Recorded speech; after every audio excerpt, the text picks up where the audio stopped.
Hello, good morning, viewers. My name is Precious. For this class, we might just call me Auntie P. A bit story about myself.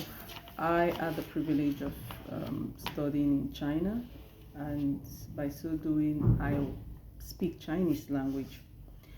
I think sometime last year, there seemed to be the need to bring in Chinese into senior secondary curriculum in Nigeria. And although there are so many Chinese Confucius classes and schools where people can learn Chinese, I just thought to share one or two little things I learned as a beginner in Chinese language for students who would want to improve their Chinese language and ask any question uh, regarding the Chinese Mandarin.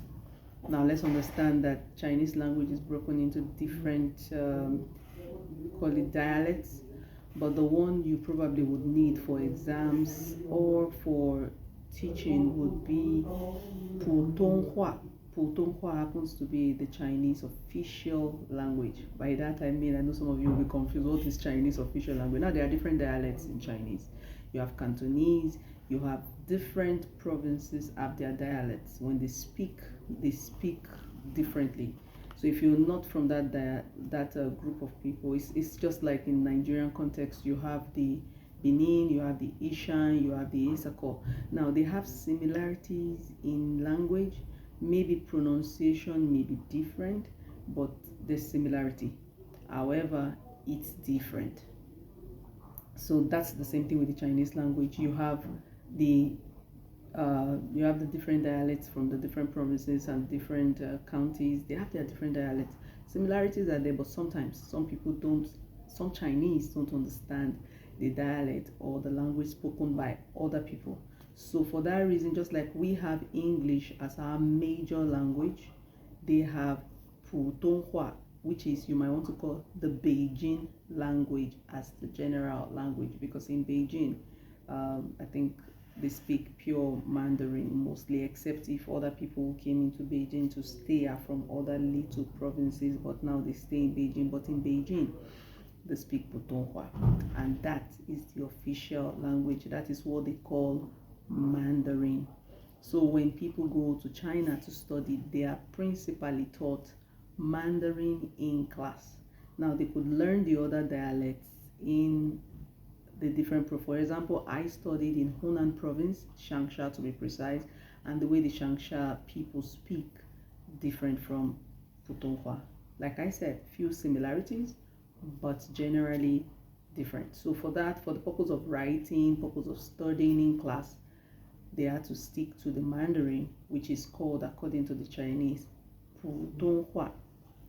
For my introductory class, I would just explain generally what we'll be doing and going step by step. And like I said, it's a forum for questions. If anybody would like to ask questions, the comment sections are there. You could ask questions and I'll find time to reply.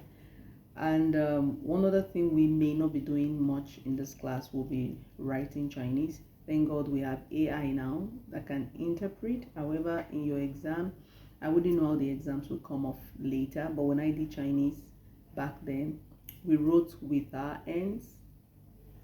But now I don't do more of the handwriting. I just know the pinyin. Now somebody will say, what is pinyin? Pinyin is the English version of the Chinese character, meaning if you're typing into the computer, assuming you're writing Chinese with the computer, you need your A, B, C to D, depending on the Chinese, whatever, to be able to get the character. Now, in China, for example, several characters may come out when you type a word. You have to know the character you intend to use. For example, when you say ni hao, which is hello, the ni is ni, hao is hao. Now, hao itself carries has a lot of characters that has that pinyin. That is why the Chinese do not use the ABCs for communication in terms of written. They do not use it.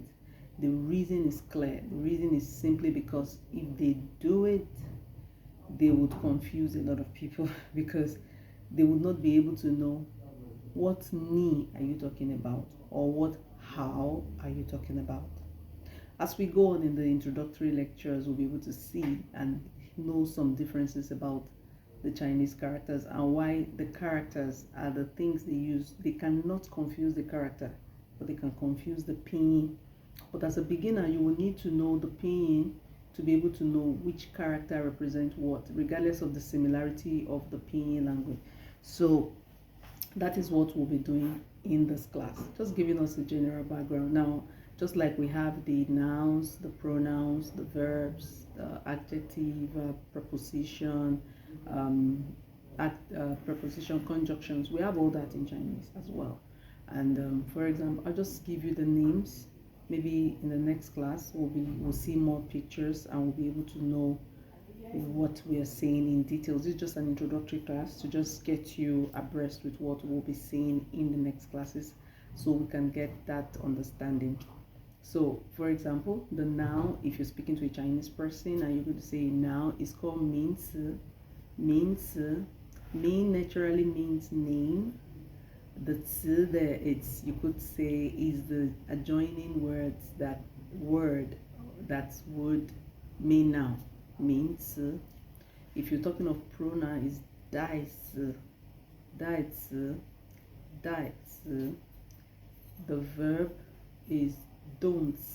Now, the don't, the reason why I'm saying this is that the don't in don't, you need to see the characters. I will upload the characters, or in, like I said, in the next classes, would see the characters and what I'm saying. Generally now, I'm just speaking is an introductory thing, just to help us, kind of an appetizer, get us prepared for what we should say or expect in the next class.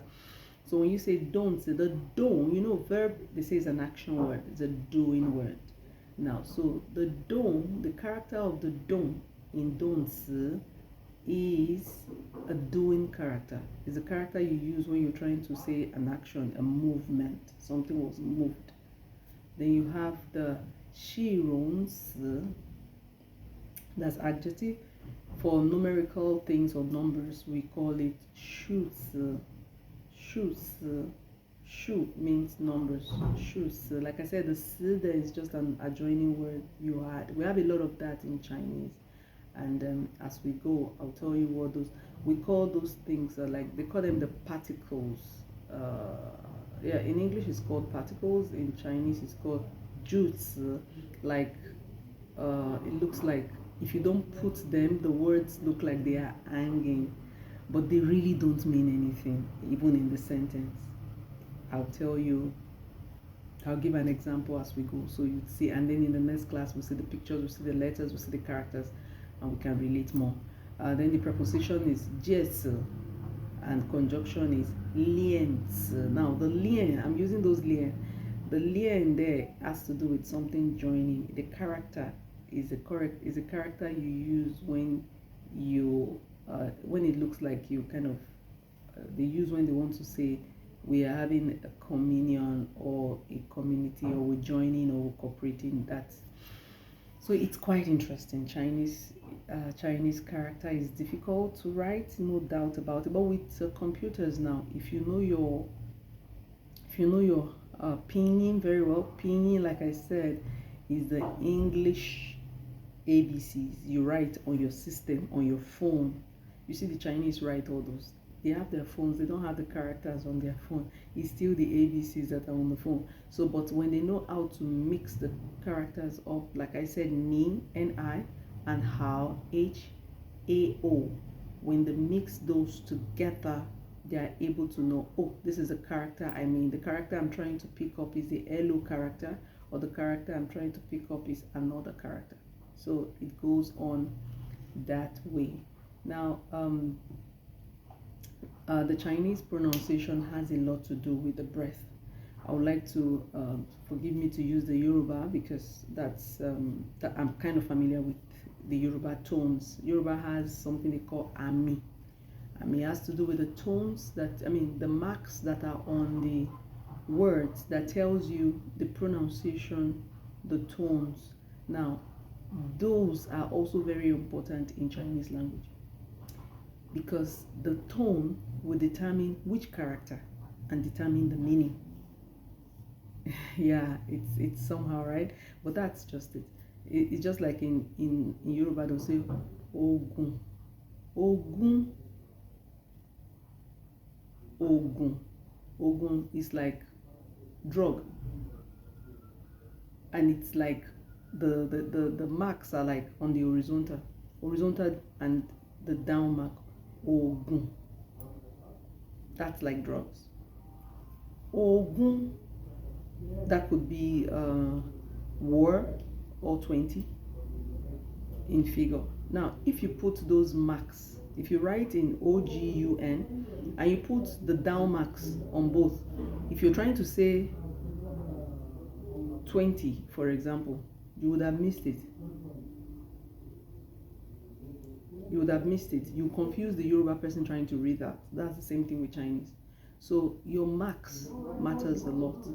And why the marks are not often in your phone or on your phone, on your keyboard when you're typing, you should be able to pronounce, especially when you're speaking Chinese, you should be able to use the right tone when speaking. Else, you may confuse the Chinese person if you're speaking to a Chinese person. You may confuse what the person is saying, and God help you, you are probably in a meeting and you're interpreting or translating, and you use the wrong tone, the wrong mark. The person may think something else, and you may not even have the time to start interpreting or start explaining to the person. So it's very important that those marks, those tones are understood, very understood, before you even go into discussing and all, except if it's for friends discussing. Yes, if you say something, your friend might give you a look and you'll be like, did I say something wrong? And you'll be like, what are you trying to say? They say, I'm trying to say this. Maybe when you explain the environment, you said this is what you're trying to say. That is when they know you're a foreigner. They'll give you that benefit of doubt, and they may help you to understand what you're trying to say. But if you're going to use it for business or official thing, or maybe for exams as well, you may want to get the right tones, the right words, the right characters, so that you do not make mistakes in your exam. I would have loved to show like a conversational thing, but pardon me for the next class. This is just an introductory. I want to see how I'm also test running, if you say that. This is my first time on this, but I've just had this passion to teach this Chinese. I do a lot of interpretation for people, and I do a lot of interpretation for friends as well, both written and verbal. And I was just like, okay, now that they're about to make it into the curriculum, why not do something that may be a bit global, and people I'm more interested in the questions, really, like the question back and forth. What do you do when it's this? When do you do what is that? And we'll be able to, grow together. If you ask me my target audience, I may tell you they will be students who are probably going to be facing the new curriculum if it has been entrenched to a law, meaning if it's fixed, if it's just not yet just a plan, if it has really gotten into the curriculum that they will be teaching it in schools. So I'll be hoping that the SS1 to SS3 students could, interact more with me on this platform, and then we can see how we can help ourselves in Chinese. I would have loved to have like a communication of, let me give you an example. Naturally, when you go into a Chinese class, even now, the first thing the Chinese teacher, as a courtesy, although in Nigeria when we come, I think usually it is the students that get up to say, good morning, ma, you're welcome to class 11B or something like that.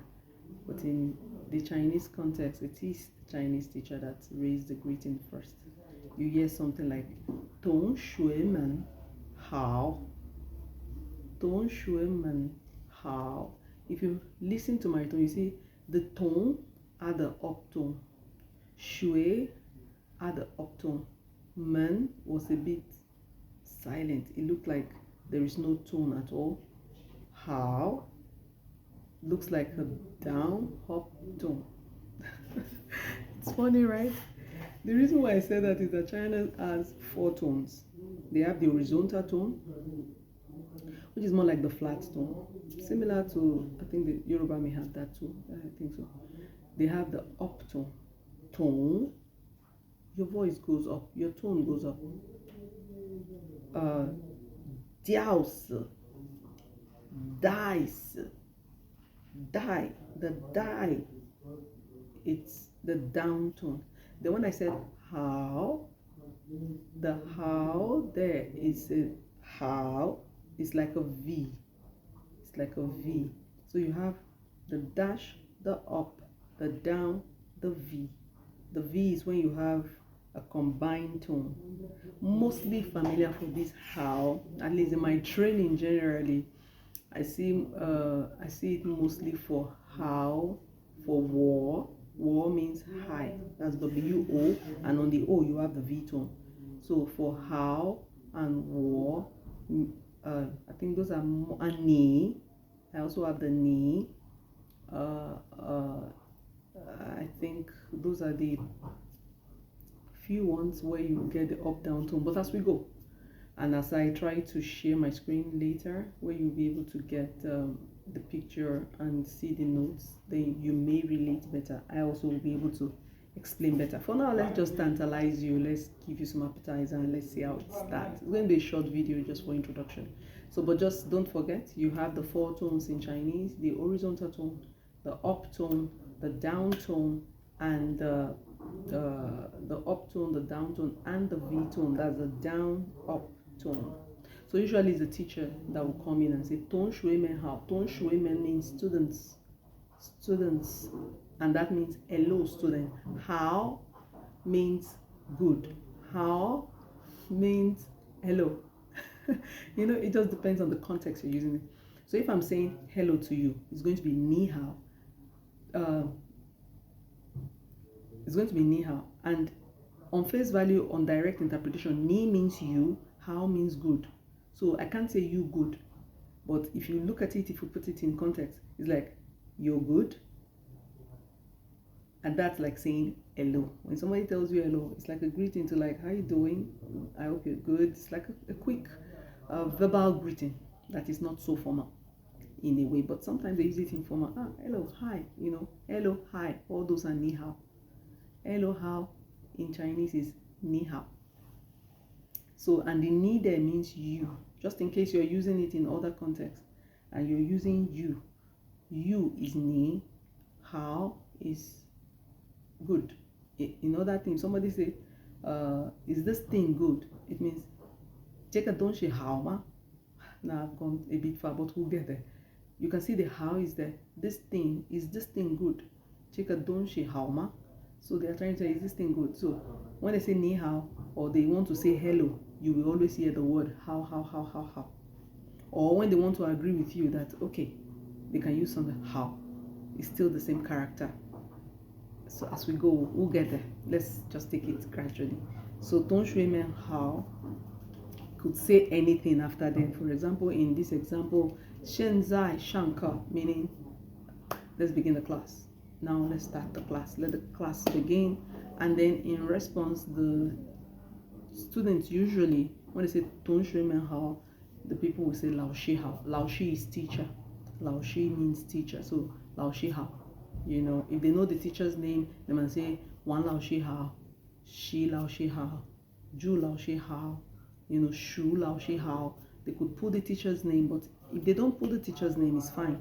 You could just say Lao Shi Hao. And then let's start the class, go in, and then there'll be a lot of other discussion. We'll do that in the next class, God willing. And then we'll see how other communication will come in, the tone, the similarities in pronunciation of Chinese words.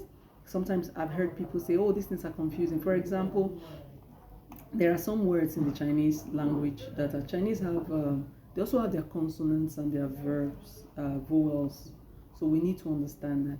For example, the normal consonant, the P, B, M, F, D, T, N, L, G, K, H, they are all vowels. We have the same, just like consonants, sorry. Then the vowels, you have the A, O, E, I, O, U, the same. Then in addition to that, they have words that are combining together. For example, AI is a vowel, EI is a vowel, AO is a word, is a letter.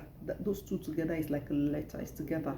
And OU is together, and you have the U that if you use your computer to write, you're going to type V instead of typing U. If you're going to use the character that has that kind of pronunciation, instead of typing a U, letter U, though in writing or in the, it's just like oral English when you're going to phonetics, the phonetics in English. So they have the Chinese type like that too, that have some. But if you're going to type it in your phone or your system, that letter you will have to type a V. An example of that is when you want to say, I think, green, leaves. That liu, if you look at it, it's supposed to be LU, literally when you write it in pinyin. But when you want to type it in the system or your this thing to tell you that you're typing, to choose the character green, you will have to type LV to get that. We'll get there. Let's just give you some appetizer. Today's video is going to be pretty short. So we'll talk about all of that combining words like that has to do with, that touches the phonetics and the similarity in pronouncing some vowels that sound so similar, like the C, the J, the X sometimes. Sometimes combination of consonant like CH, ZH, SH. I've seen people pronounce ZHANG as Zang. They pronounce Zang and it's wrong. It's supposed to be jam,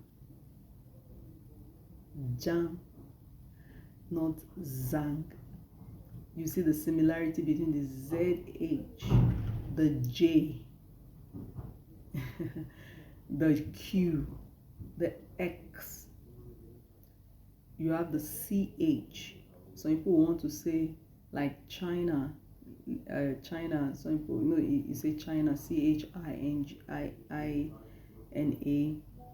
If you want to pronounce somebody's name that is Chen, for example, you see some people, you say something like Shen, they go like no. There's a way the tone, the teeth, the mouth, the jaw, everything stays when you're speaking that. So it's pretty interesting. Then we also have some people that want to say SH. For example, for Shanti Hauma, that's are you well?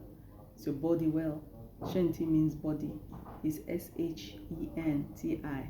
So for something like SH, you see them say Chen, because they feel like the S should be there. But sometimes the pronunciations are not like that. So we'll go to pronunciations to help us know how to pronounce those words first, so that we would know, because the knowing of how to pronounce each letter singly, then those letters with vowels will help us. Then before we talk about the tone, then before we start making sentences, it is important that we know those letters. My videos, as much as possible, would not be too long, so that it can be it can help you for practicals and also help you retain. When it's too long, it might become too bored, because trust me, at the early stage, it's going to be boring. It could be boring, except if I make it interesting with some discussions and other things. But we'll try to make the class as lively as possible. That's why I would be enjoying feedbacks, questions in particular, feedbacks, constructive, destructive. I've thrown myself into, you could call it the global space, so I would expect some criticism, but I'm sure it's going to help us at the end of the day. I'm Nigerian, but I speak Chinese, and I would like to help uh, my students, if you want to put it that way, who are still in school. And if this thing about Chinese becoming part of the curriculum is true, then I'm here to help you out with your questions and make learning Chinese much easier than you think. And we'll take it step by step. Thank you very much. Remember again, my name is Precious, but for this class, you may just call me Auntie P. Do have a good day. Thank you.